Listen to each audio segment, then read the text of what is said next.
नमस्कार दोस्तों, तूफ़ान क्लासेस के यूट्यूब चैनल पर आपका स्वागत है। आज हम लोग डिस्कस करेंगे 6 सितंबर का करंट अफेयर्स। तो आइए शुरू करते हैं। आईआईटी दिल्ली के हारसूल और आरुष ने जीता नाइस 2024 पुरस्कार। अखिल भारतीय तकनीकी शिक्षा परिषद ISTE, भारतीय प्रौद्योगिकी संस्थान चेन्नई और भारतीय प्रबंधन संस्थान मुंबई की ओर से आयोजित national inter college cross word expedition nice 2024। Nice का फुल फॉर्म होता है national inter college crossword expedition. यह पुरस्कार आईआईटी दिल्ली के हारसूल और आरुष उत्कर्ष ने जीता। हारसूल और आरुष ने लगातार तीसरी बार यह ट्रॉफी जीती है।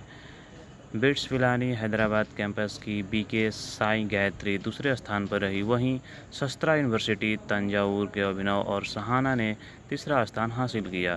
शिक्षा मंत्रालय के उच्च शिक्षा सचिव के संजय मूर्ति समेत विशिष्ट अतिथियों ने विजेताओं को पुरस्कार प्रदान किया। अगला टॉपिक देखते हैं। हिमाचल विधानसभा में विधेयक पारित हुआ। दल बदलू विधायकों को नहीं मिलेगी पेंशन। हिमाचल प्रदेश में अब पार्टी बदलने वाले विधायकों को पेंशन नहीं मिलेगी। पेंशन के अधिकार से वंचित होने पर पूर्व विधायकों से पिछली रकम भी वसूली होगी। दल बदलू पर शिकंजा कसते हुए मुख्यमंत्री सुखविंदर सिंह सुक्खू ने मंगलवार को हिमाचल प्रदेश विधानसभा सदस्यों के भत्ते और पेंशन संशोधन विधेयक 2024 पेश किया, जिसका उद्देश्य विधायकों की पेंशन बंद करके उन्हें दल बदल करने से रोकना और हतोत्साहित करना। अगर इस विधेयक को मंजूरी मिलती है तो अयोग्य घोषित विधायकों को पेंशन बंद करने का यह देश का पहला कानून होगा। विधेयक के अनुसार अयोग्य ठहराए गए विधायकों द्वारा ली जा रही पेंशन की वसूली का प्रावधान भी शामिल है।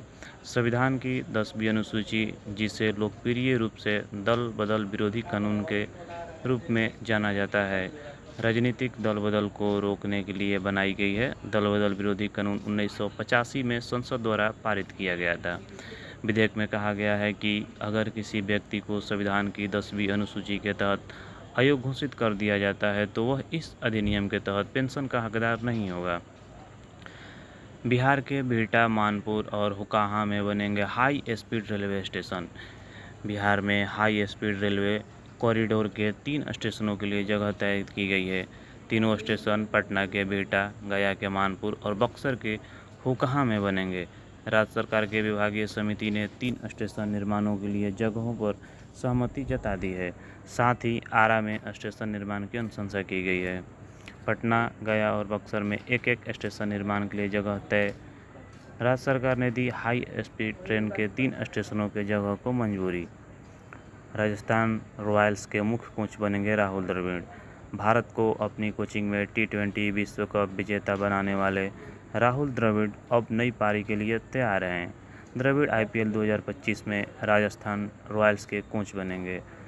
द्रविड़ के साथ ही भारत के पूर्व बल्लेबाज कोच विक्रम राठौर के सहायक कोच बनाया जा सकता है। अगला टॉपिक देखते हैं। युद्ध के बीच यूक्रेन के विदेश मंत्री कुलेबा का त्यागपत्र। रूस के साथ युद्ध के बीच यूक्रेन की सरकार में बड़े फेरबदल की तैयारियों के बीच विदेश मंत्री दिमित्री कुलेबा ने भी बुधवार को त्यागपत्र दे दिया। मंगलवार को 5 मंत्रियों ने इस्तीफा दिया। कुलेबा राष्ट्रपति वोलोदिमीर ज़ेलेंस्की के बाद अंतर्राष्ट्रीय समुदाय में सबसे अधिक पहचान रखने वाले यूक्रेनी नेता हैं। यूक्रेनी राष्ट्रपति ज़ेलेंस्की ने कहा कि वह टीम की नई ऊर्जा से भरना चाहते हैं। ज़ेलेंस्की बोले, टीम में नई ऊर्जा भरने के लिए हो रहा मंत्रिमंडल में फेरबदल। रूस ने दूसरे दिन भी किया यूक्रेन पर हमला, 7 की मौत, 52 लोग घायल। ज़ेलेंस्की ने रूस में हमले के लिए पश्चिम को मनाने में ट्रूडो से मदद मांगी। फ्लिपकार्ट को 1 लाख नए रोजगार सृजन की उम्मीद। फ्लिपकार्ट को त्यौहार के मौसम में आयोजित अपनी आगामी sale the big billion day 2024, जो हर साल हर फेस्टिवल में ये बिग बिलियन डे 2024 आता है, उसके दौरान फ्लिपकार्ट ने दावा किया है कि देश भर में करीब 1 लाख नए रोजगार पैदा होने की उम्मीद है। कंपनी ने कहा कि आगामी त्योहारी सेल से पहले उसे 9 शहरों में एक नए फुलफिलमेंट सेंटर शुरू किए हैं, जिससे देश भर में इस तरह के सेंटरों की संख्या बढ़कर 83 हो गई है। वर्धमान बंदरगाह चालू होने पर पैदा होगा 12 लाख रोजगार। केंद्रीय बंदरगाह, पोत परिवहन एवं जलमार्ग मंत्री सर्बानंद सोनोवाल ने बुधवार को कहा कि महाराष्ट्र के पालघर में निर्माणाधीन वर्धमान बंदरगाह को लेकर दुनिया भर से दिलचस्पी दिखाई जा रही है। गौरतलब है कि आपको बता दें कि इससे ज़्यादा से क्वेश्चन आपसे पूछ सकता है कि वाधवन बंदरगाह किस राज्य में है, जो कि महाराष्ट्र में है। भारतीय अमेरिकी वैज्ञानिक हूवर इंस्टीट्यूशन के विशिष्ट विजिटिंग फेलो नामित है।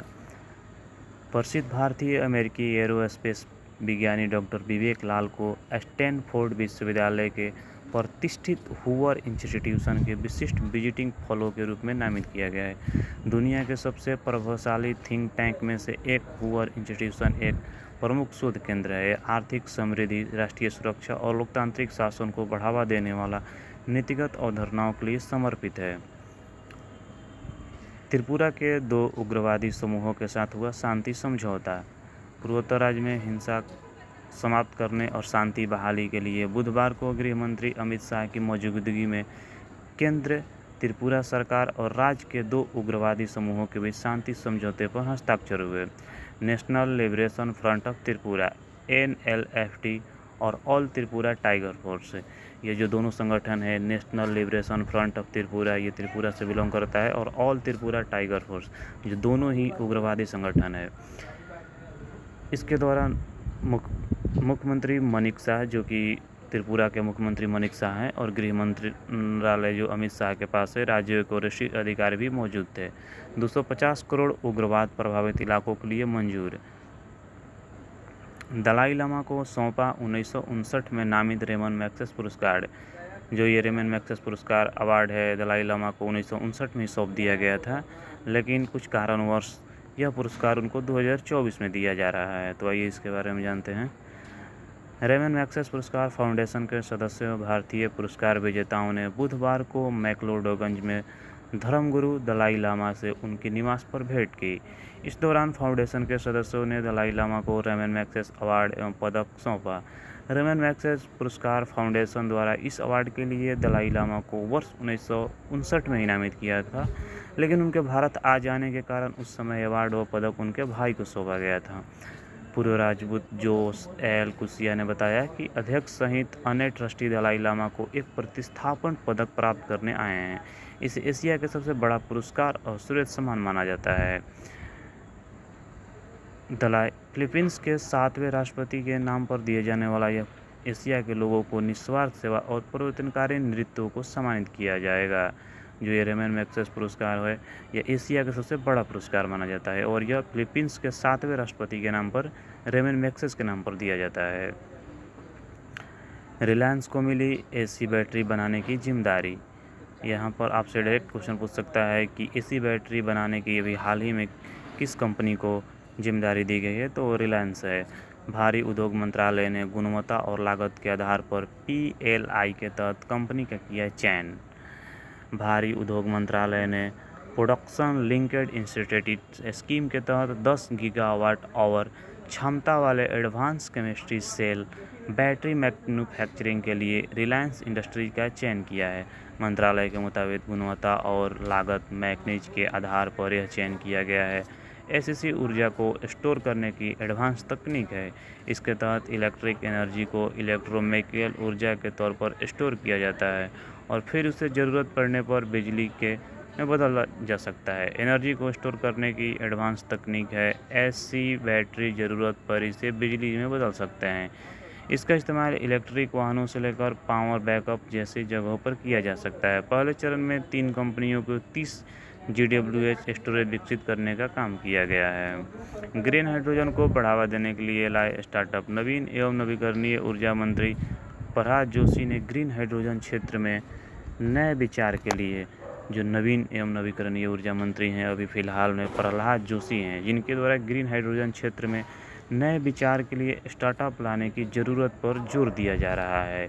हरित हाइड्रोजन इंडिया 2024 जो समिट कर रहा है, दूसरे अंतर्राष्ट्रीय सम्मेलन के कर्टेन रेजर को संबोधित करते हुए जोशी ने कहा कि 11 से 13 सितंबर को दिल्ली में होने वाले इस कार्यक्रम में 120 से अधिक प्रदर्शन शामिल होंगे। एग्जाम ऑफ व्यू से देखें तो आपसे पूछ सकता है कि हरित हाइड्रोजन 2024 की मेज़बानी किस देश के द्वारा किया गया, तो इंडिया इसका मेज़बानी कर रहा है। बॉम्बे हाई कोर्ट ने भी इमरजेंसी रिलीज में जताई असमर्थता। इमरजेंसी मूवी एक आ रही है जो कंगना रनौत की है, जो 1975 में जब इमरजेंसी लगा था उस पर आधारित है। तो आइए इसके बारे में थोड़ा देखते हैं। अभिनेत्री एवं भाजपा सांसद कंगना रनौत की फिल्म इमरजेंसी 6 सितंबर को रिलीज नहीं हो पाएगी। बॉम्बे हाई कोर्ट ने central board of film certification को किसी भी फिल्म को जारी करने से पहले आपको Bombay central board of film certification से परमिशन लेना ज़रूरी होता है, लेकिन यह तुरंत सेंसर बोर्ड को सर्टिफिकेट जारी करने के निर्देश देने में असमर्थता जताई है।